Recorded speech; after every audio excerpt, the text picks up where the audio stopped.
Today on Passion for Food, I'm going to show you the easiest way to make beef jerky.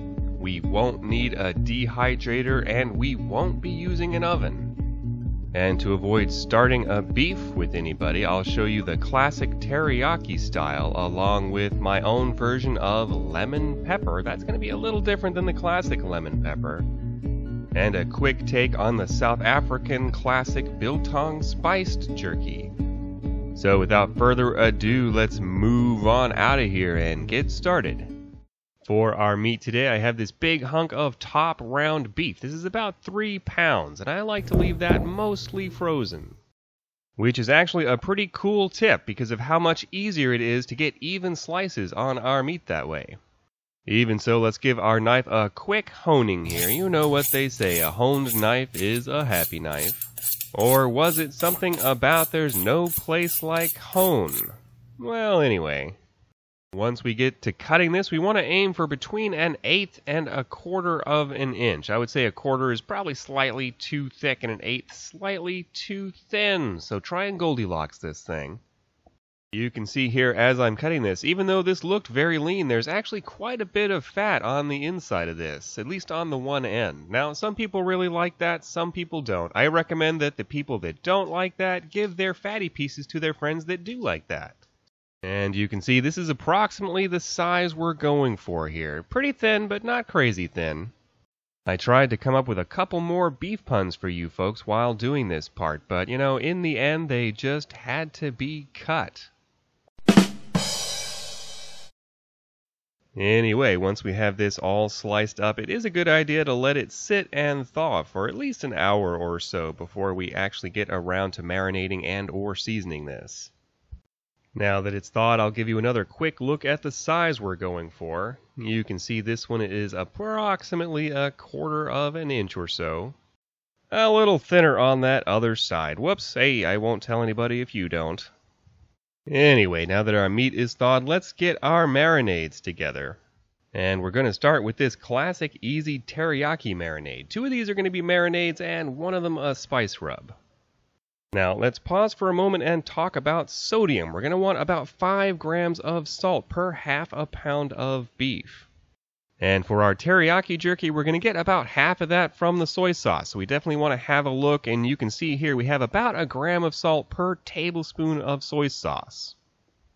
So we'll go ahead and add 5 tablespoons to our bowl, but in addition to our 5 tablespoons of soy sauce, we also want 1 teaspoon. That is an additional 5 grams of just regular table salt. Now that happened off camera, so don't forget that part. In addition, we're going to add 2 tablespoons of sweet mirin. This is a Japanese cooking wine. And if you don't have this, I would just use 1 tablespoon of sugar. And optionally, I'm going to go in here with a couple of dashes of garlic powder. Now, normally in a teriyaki marinade, I would prefer to have whole garlic, but just something about the idea of, little dry pieces of garlic clinging to the outside of jerky didn't appeal to me, so that's not how we're doing things today. So we just want to add our 1 pound of sliced beef and get that thoroughly mixed around. You want that teriyaki marinade covering every piece. So let's just set that aside for a minute while we prepare our other 2 jerky flavors. Now, just like before, each of these mini batches is going to be just over 1 pound of beef, so we want 10 grams of salt to properly cure that. On the left here is our lemon pepper, so to that one we're going to add the juice of 1 lemon. That's about 2 tablespoons of fresh squeezed lemon juice, along with 1 tablespoon of this spicy garlic chili sauce, making that a kind of spicy lemon pepper marinade. And on the right, let's prepare our classic Biltong spice. This is kind of a quick cheater's version of Biltong spice. If you want to see the full version, check out the video in the top right. But to our 10 grams of salt, we're going to add about 2 tablespoons of ground coriander and pepper to taste. And I almost forgot to add the 2nd teaspoon of salt to that one. Whoops, there we go. So let's get that all mixed up and we can go ahead and add our meat. And again, that's 1 pound per bowl here. And just like before, we want to give this a really good mix. You want to make sure each piece of meat is thoroughly coated by that spice rub and or marinade. It definitely goes faster having an extra set of hands for this part. But once we're satisfied with that, we'll just set these aside and get our racks ready. And by get our racks ready, I mean just put them on a counter. There's nothing to get ready, they're just racks. I'm just using regular cooling racks here, but just about any kind of rack would work, just so long as it's not made out of something toxic, of course. And we just want to lay out our jerky in one even layer. You'll need approximately 1 rack per pound of beef jerky that you want to dry this way, so I actually had to stash the lemon pepper in the fridge and dry it the next day. And don't mind my cat here, Sir Claudius, he's just pausing for a moment to supervise. Alright, now it's time to rack up one more tip. The thing that really makes this happen quickly and easily is some kind of small fan like this. Having all of that air moving over and around and especially underneath the jerky is going to mean instead of this taking a couple of days to dry, it'll only take probably between 6 and 10 hours depending on how dry your air is.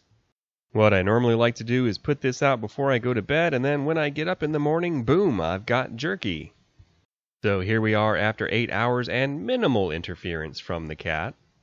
And our easy beef jerky is ready to eat. Some people like their jerkies drier than others. I like mine right at this stage where it gets this little crinkle like that when you try and bend it. For me, that is perfect. So let's go ahead and grab the rest of this and get ready to tear in.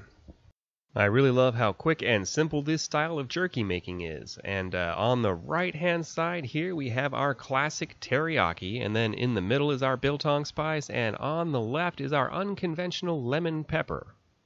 My wife's favorite is this spicy lemon pepper. She actually said this was the best jerky she'd ever had, so that is definitely a ringing endorsement in my book. I'll show you that characteristic bend one more time. And I know there are going to be some people that are concerned about this still technically being raw, but all of that salt and dehydration works excellently to inhibit bacterial and microbial growth. So while there might be some tiny risk associated with that, it's no higher than ordering a medium rare steak, so I'm definitely not going to let that keep me up at night. And these are just some general flavoring ideas. You can actually flavor your jerkies however you like. Just keep that ratio of 10 grams, that's approximately 2 teaspoons of salt per pound of meat in mind. I really hope you've enjoyed today's episode of Passion for Food. If you have, give me a thumbs up below and consider subscribing and hitting that little bell so you don't miss our future episodes. And check out one of the other great videos playing on the screen now. This has been Graham with Passion for Food.